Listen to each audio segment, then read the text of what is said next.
Purple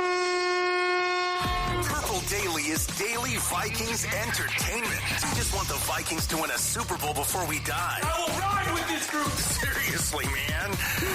Please. And away we go.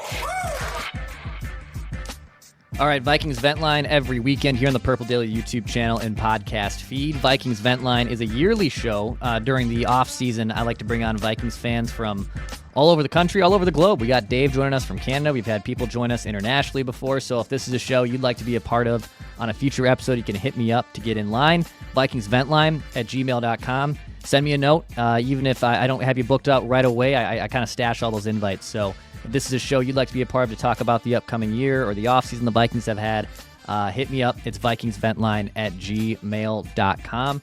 Purple Daily, Daily Vikings Entertainment. Vent Line today is sponsored by our friends at Grandpa's Barbecue. Go to grandpa'sbarbecue.com to get all those dry rubs, those sauces for grilling season. We're in the heart of it right now. Plus, Score North listeners, free shipping on orders $50 or more. Plus, you help out a good cause, xeroderma pigmentosum, which is a condition that it's affected with people that have UV light disorders. So you're helping out a good cause too. So go to grandpa'sbarbecueshop.com for all those barbecue needs. All right, let's get our dudes in here. Let's get Dave and Brian in here on Vikings Vent Line, making their first time appearance. Dave, you're up north of the border. You're in Canada, and you've kind of been adopting a bunch of teams in your youth, and then you adopted Randall Cunningham, comes over to the Vikings, and as far as I'm concerned, you have been a Vikings fan ever since Cunningham came over in '98. Probably 1 year before, but yeah, pretty much that. And Okay. I'm old, so that's good. That's right. That's right. You've experienced your heartbreaks, whether it's this franchise or other franchises. Oh, every sport, I think. It happens. And then Brian, what's up, man? Welcome to Vikings Vent Line. Are you in the States? You in Minnesota? Where are you at? I'm actually in Delaware. Delaware. Okay. Delaware. How many Vikings friends do you have in Delaware? Are you a lone wolf out there? Pretty much a lone wolf, but just recently last year, my neighbor moved in, and he is a big Vikings fan. So that awesome. How random is that, right? Yeah. But, That's sweet. Are you guys watching games together or some talking games afterwards? Not yet. We were talking about it last year where we were Cool. going to start getting together, but I think we're going to try to get some together this year. We got a lot of exciting things happening with Minnesota this year, so a lot to Yeah, look man. forward to. Yeah, whether it's here locally in Minnesota, north of the border, or even in the tiny little state of Delaware. We got Vikings fans all over the place. So this is probably my favorite part about doing Vent Line and just doing Purple Daily in general, that we get to experience and meet all these Vikings fans from pretty much all over the globe. Guys, let's start here on Vikings Vent Line. Dave, I'll start with you. What are your expectations for the Vikings this year? I mean, first year, I should say, first time starting quarterback in J.J. McCarthy. They had a great year last year at Darnold, ended abruptly in the wild card round. But what are your kind of overall expectations for the Vikings this year? I mean, it'd be hard not to have high expectations after 14-win season last year. JJ's been a winner every he's ever played, so I have to think that pedigree is going to follow through. He's got an amazing coach, as we all know. First time actually getting to coach his own, not starting with the rehab kind of college that we all joke about, starting with someone who's got legit skill to just kind of hone his own quarterback into being what we want him to be. And I mean, anything short of a playoff, at least one playoff victory, I think would be a disappointing season. Schedule's tough, but the schedule's tough for the whole division. And I see at least one playoff win for the team this year would be a success. After that, world's our oyster. Yeah, it feels like a lot of fans would think that might be a disappointing year considering a lot of the hype around it, but I feel like it's a building block, but like an important building block year for McCarthy and KOC, who, is winless in his first two trips to the playoffs with the Vikings. So a playoff win for me, as much as it would end probably abruptly, maybe in the divisional round, or probably be more disappointing if they had the bye and they got to the championship game and lost. I know that'd be tough to swallow again for Vikings fans, but that'd be very Viking though. Yes, very Viking how that would go down. But I think that's a quality season. It's a lot to ask of a rookie quarterback, right? He's young too. I think people forget, like, a lot of these quarterbacks are being drafted a lot older. He's sat a year, but he's still very young to be playing his first year. But I'm excited. Brian, how about you, man? What are your expectations for the Vikings this year? Well, just piggybacking off of last year and how that ended, which was super disappointing with losing the playoff game against the Rams. But I would say I had high expectations. Coming into last year with Sam Darnold, we were all kind of not unsure, but with JJ McCarthy and the back that he has behind with KOC supporting him, and I basically trust KOC with my life at this point. He's a proven quarterback whisperer. We made major upgrades on the O-line and D-line, bringing in Will Fries and Ryan Kelly, Javon Hargrave, Jonathan Allen, and we had an older secondary last year, so bringing in Jeff Okudah and Isaiah Rodgers definitely going to help out. And also top takeaway defense last year behind Brian Flores. I expect nothing. I mean, maybe not 14-3, but 11 to 12 win season, and I would hope for a couple playoff games. Maybe not one, maybe two. And as long as JJ McCarthy can prove himself like he has at every stage in his career so far. So. Yeah, the defense is actually it's a good segue because last year was really opportunistic. They had a bunch of pressures and sacks with Grenard and Van Ginkel. We'll see what happens with Dallas Turner. Dave, do you feel like there's another step for Brian Flores in this Vikings defense? Are you kind of good with, hey, if they had the same season they had again, that'd be sweet, or is there a next gear for them to get to in 2025? I think Dallas Turner's the wild card this year. I think we're going to see a kid that took a little bit of time to learn, tough system. He learned from a couple of vets, and the guy's a beast, man. Like, I think he's going to have a heck of a year. And unfortunately, I think he's going to have to because our secondary worries me a little bit. I love Jeff Okudah. Again, being, as you mentioned earlier, I'm in Canada. We cheer for random teams up here because, all your teams down there, we don't have to pick one. We're not close to any of them. So I am a Buckeye fan, and Okudah coming out of college was, man, I mean, there's a reason he was drafted so high.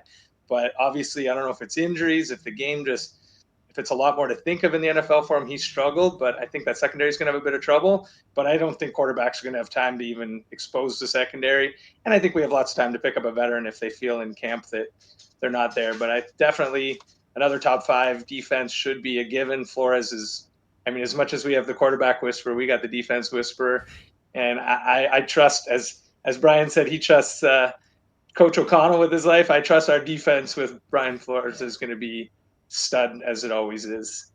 Yeah, Dallas Turner's is a huge part of this. He didn't play much last year, played sparingly, did flash here a little bit, but I think him having basically a new weapon to dispose in Flores, because Dallas Turner, no one really expected is expecting him maybe to be as big part of this defense with Van Ginkel, Grenard, Hargrave, etc. Like they have a lot of veterans here and a lot of established players, and maybe Dallas Turner is like this crazy, ace in the hole that they can use to make life a little easier for them. And the cornerback room, like Okudah feels like the classic type of Kwesi pickup. He likes to kind of get these former first round picks or former highly valued guys that maybe fell through the cracks, weren't developed properly. Yeah, he has a big training camp here because he might also solidify that group. It is probably their group that has the most question marks. That was the situation last year. I don't think it was as bad as we thought it would be last season, defensive backs wise. They still kind of held their own. A lot had to do with that, with the pressure and the sack rates. But Okudah is a fun one to watch. Flores, it just feels like the Vikings. Brian said he'll trust KOC with his life. Dave said same thing with Flores. Coaching wise, they're really well rounded, man. It's hard. And I don't know how long, the whole lawsuit thing goes on with Flores and how long he'll actually be the defensive coordinator here. But it does feel like consistently you go from Zimmer into Donatel, which was a disaster. And then Flores over the last 2 seasons has done a really good job basically turning in what was a horrible defense under Donatel into a respectable one and one that was dangerous. So, I think there's another gear for them to get to. It's hard to rely on defense in 2025 in the NFL. It's just such a pass-happy league, but I think they definitely have the chops. Definitely have the chops to do it. What is one area, Brian, you want to see the Vikings improve on in 2025? So there's a lot of good weapons here. We just talked about their defense. Obviously, might be even better than last season. Is there an area or just game situation even? Maybe it's not positioned, but something you want to see the Vikings improve on next season? Well, as I said, they did make a lot of improvements during the offseason, and in pure Kwesi fashion, just won the offseason. So in free agency. But in particular, and that's one thing with Brian Flores' defense that poses issues, is the cornerback play. His blitzing and, the one high coverage, it really makes those one-on-ones very difficult, especially this year with our schedule. We're going to look against a lot of AFC North teams, as well as some pretty elite wide receivers in our own division. And we're going to have some younger secondary in there, and they got a real chance to try to prove themselves off of last year, because with Stephon Gilmore and Shaq Griffin, Harrison Smith still holds it down, but really we had Byron Murphy out there doing a lot of work, and he proved to be a good cornerback last year. But I would say I feel like he's more of a cornerback 2, not a 1. So I would say with the defensive scheme that Brian Flores has, we got a lot to prove with the cornerbacks this year. Yeah, those ones are good.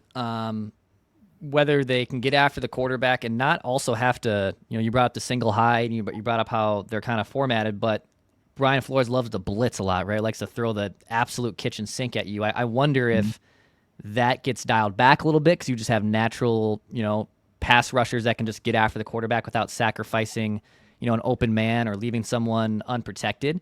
But that part, I don't know how he involves, because he just typically loves to blitz. But yeah, you can't leave your cornerbacks out to dry. Harry's been awesome, maybe even an NFL Hall of Famer, but he's up there in age, and certainly maybe isn't as spry as he used to be. Still a savvy veteran, though. Yeah, those are areas where they can certainly improve. Dave, how about you, though? Is there another area that you're looking at for the Vikings to be better at next season? I think the two-headed beast of 2 running backs that are going to be able to, hopefully in that red zone, just be able to pound the rock, get it into the. You guys have talked about it for the whole offseason. It seems they're so excited to have another running back who's that machine that's going to hopefully be able to not put all the pressure on McCarthy to have to throw into the end zone over and over, which Darnold did, decent, but not being able to run the ball in the red zone was killer last year. And I think this year, we've got that two-headed monster, and I think we're going to be a lot more successful running the ball in the red zone. And I think that's going to lead to a lot less pressure on McCarthy, and it's going to lead to success. And that's how we're going to win some games. Yeah, that's definitely one where I think a lot of fans are eager to see the team be better at, O'Connell to be better at in situations. It's been a missing element. Aaron Jones was a solid back last year. They got the tail end of Dalvin Cook when KOC first got here, but they need they need to be more of a threat through the run. And the weapons are here, and Jefferson and Addison and Hawkinson, but nothing makes a quarterback's life easier, especially one that's stepping into his first year as a starter, than to have just a consistent run game. And Mason was a beast for San Francisco. I mean, he was behind McCaffrey, but did play a little bit when McCaffrey was banged up and was very successful. So it does feel like tandem-wise, this is a huge improvement. And yeah, just in the deep red, man. I mean, that the Rams playoff game, or what, 3 trips in goal to go situations, and you come up with 0 points basically because you couldn't run the football down there, and everyone knew you had to pass. So the fortified O-line is going to help there too, obviously. I mean, yes, I think Aaron Jones is going to feel way different this year too. As much as we had some guys that worked hard down there. We really got exposed in those big games, the Detroit games as well. Like the O-line and you can't run if you can't get any penetration. This year's going to be way different. As Brian mentioned, the guys we brought in are Pro Bowlers. These guys are legit going to help those guys run better too. So. Yeah, it's definitely it's not just obviously Mason and Jones, to your point. It's the line too that can move these people, and the Vikings are in a good spot finally with their offensive line, which fans have been begging for feels like the last 15, 20 years. So yeah, it's a team effort there, and hopefully these guys are going to be a lot better running the football. Before we wrap, Dave, any last takes that you want to get off your chest? Any shout outs here on Vikings Vent Line? The floor is yours. I mean, I got to give a shout out to my wife and my son, Brody, because they put up with me yelling at the TV in all sports, but some good, some bad. I think they probably most vividly remember me shaking my TV, screaming Diggs' name on the Minneapolis Miracle. And I got to send a shout out to one of my buddies, Steve. He used to live up in Northern Ontario, and he was actually a Vikings season ticket holder. And he told me I better mention him today. He's diehard. We love every week dissecting the game as the game's going and after the game. But Skull Vikes, and like I said, playoffs are I think legit this year, and those people picking us at 8.5 over under are nuts. Yeah.